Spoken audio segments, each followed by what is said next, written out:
Welcome back to KSM Creative Corner. Hey Amna, tell us how to create a dashboard in Excel. Okay.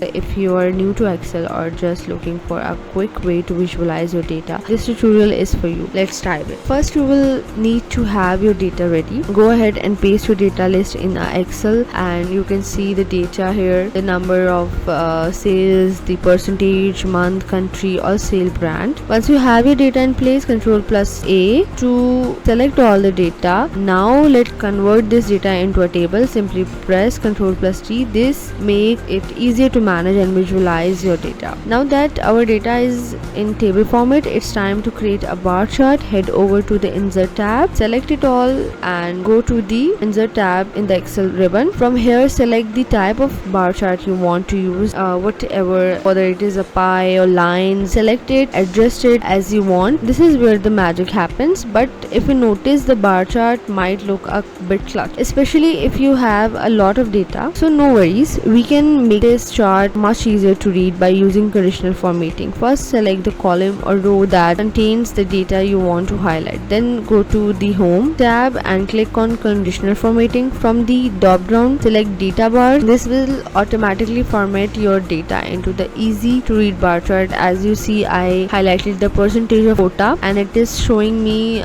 beautifully which sales are good and which sales are little less. So here you have it. In just a few simple steps, you have created a clean and easy to read dashboard in Excel. Whether you're tracking sales, project progress, or any other data, this method will help you to get the job done quickly. Thanks for watching. If you found this tutorial helpful, make sure to give it a thumbs up and don't forget to subscribe. Welcome to the future.